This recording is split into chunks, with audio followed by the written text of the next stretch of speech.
Good morning. I'm Harley Schlanger from the LaRouche Organization with your daily video update for January 25th, 2023. Well, the current period is shaping up increasingly as the end of an imperial era. But empires tend to be messy, and their collapse tends to be disastrous for whole sections of the human race. If you look at the Roman Empire, the Roman Empire really was established after the Second Punic War, at least the Roman Imperial Republic.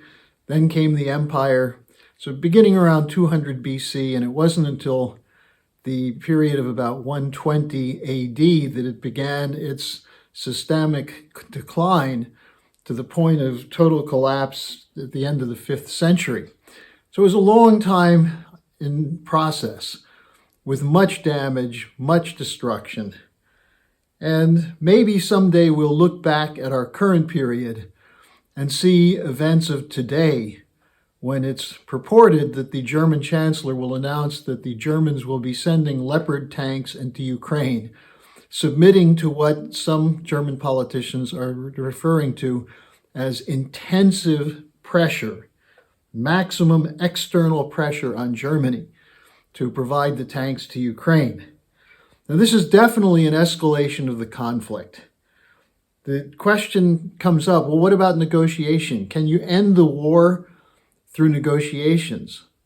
The Russians are willing to do that, but the West is not. It's NATO that's driving the expansion, just as NATO drove the push toward war with the refusal to negotiate security demands for Russia.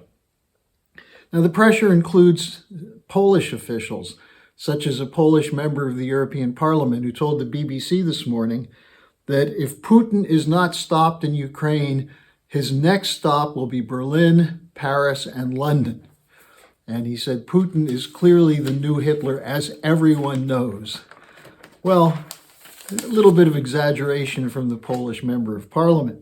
But that's the attitude that's behind the pressure on Germany to provide the tanks. Will these tanks soon be rolling towards Crimea, as the Royal United Services Institute is calling for, to make Crimea the place of a nuclear showdown? Boris Johnson, who played a big role in promoting the buildup and the refusal to negotiate, seems to think that Crimea may be the next turning point in this situation. And if so, how will Russia respond to the tanks rolling into Crimea? Now, Helga Zepp-LaRouche put out a new statement, which is linked below, in which she says that instead of an escalation, what's required now is moves toward a new security architecture. And this will be the subject of a February 4th Schiller Institute conference. There's nothing more clear than this, that there must be discussion of not just stopping war, but ending the circumstances, the exploitive role of the Anglo-American banking and corporate empire, ending that and replacing it with a just economic order. That's the solution to the problem, not just stopping the tanks or stopping the shooting. But there must be agreements that provide for legitimate security guarantees for all nations and the right for sovereign nations to decide what they're going to do to develop their economy, free from pressure from fake science, from the international banking system, and so on. Now, what we're seeing is an escalation of the crisis, the economic crisis. In Germany today, the gas supply has been moved from the status of tense to critical. Prices keep going up. Home heating is becoming too expensive for many people. Same thing in the United Kingdom, same thing in Italy. Now, don't take your eye off the economy, because when you're talking about a collapse of an empire, it's a dollar-based empire that's been built up over many years through multilateral agreements, but imposed by the powerful banks and enforced by NATO military, as we saw in the Iraq War, the Libya War, and other operations and coups and assassinations and other kinds of so-called hybrid warfare. So the most recent shift that's occurred was from quantitative easing, which was bailing out the bankrupt system, to quantitative tightening to stop the inflation allegedly. But what's the effect of this? Well, in the United States, home sales are falling. Unemployment is increasing by intent. And banks are facing large losses, and we're on the verge of what could become a derivatives blowout. Derivatives are a $2 quadrillion trading bubble that are being held by the big banks, insurance companies, and investment firms. And if the derivatives market collapses and the secondary market, the insurance on derivatives, collapse, the swap agreements and so on, then what you're going to see is an accelerated move away from the dollar, which is already occurring with countries agreeing to take other national currencies instead of dollars for their oil. Now, most of the world is not going to accept the green policy of moving away from fossil fuels. So there'll continue to be trading going on oil markets. But what happens when the dollar is no longer used and now tends to come back to the United States? Where's it going to go? It's going to go into a hyperinflationary spiral and then a collapse. Now, what was the discussion at Davos the last week? It's precisely how to deal with this. And what do they come up with? Well, two basic ideas. One is more military spending, and that includes the war against Russia, the proxy war in Ukraine against Russia, but also an escalation against China, that if China is not going to play along, then China must be confronted. This is global NATO. So military spending is one of the policies that's being pushed by the empire. What's the other one? Austerity.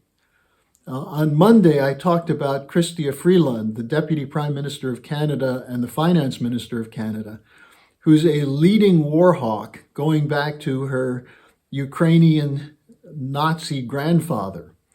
Well, today I'm going to post a short TikTok from her talk at the World Economic Forum. And what did she say? She said, the U.S. middle class must take a pay cut. So there you have it. In one person, war and austerity. That's the policy that the solution that the globalist banking class has for the rest of us. Now, some people say, well, this is Klaus Schwab, this is World Economic Forum. Yes, it is, but it goes back much longer than this. Go back to the 70s, more than 50 years since Nixon took the dollar off the gold reserve and ended the Bretton Woods system in August 1971. You had the Vietnam War, which was a part of this. The Carter administration under Brzezinski, who was committed to destabilizing the Soviet Union by using Islamic terrorists on what was called the Arc of Crisis, the southern border of the Soviet Empire. At the same time they were doing that is a war policy, which was designed by a British historian named Bernard Lewis, which Brzezinski then incorporated, the old great game into the Arc of Crisis. At the same time, the Carter policy was called controlled disintegration, espoused in particular by Paul Volcker, who was involved in the 1971 breakup of Bretton Woods, and then later as Federal Reserve Chairman was the one who jacked interest rates up through the roof after 1981.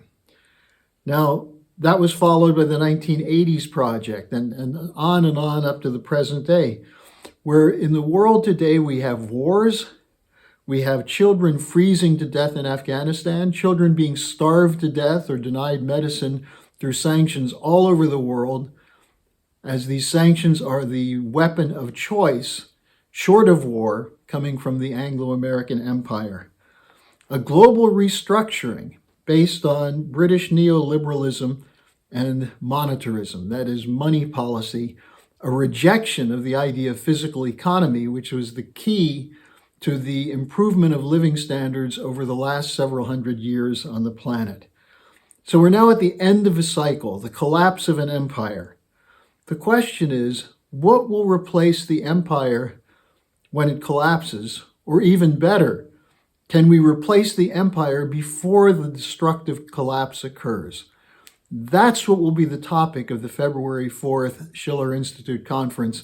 I urge you to go to theschillerinstitute.com and register for the conference, organize for it, and become part of our movement to make sure that the end of an empire doesn't mean the end of the human race.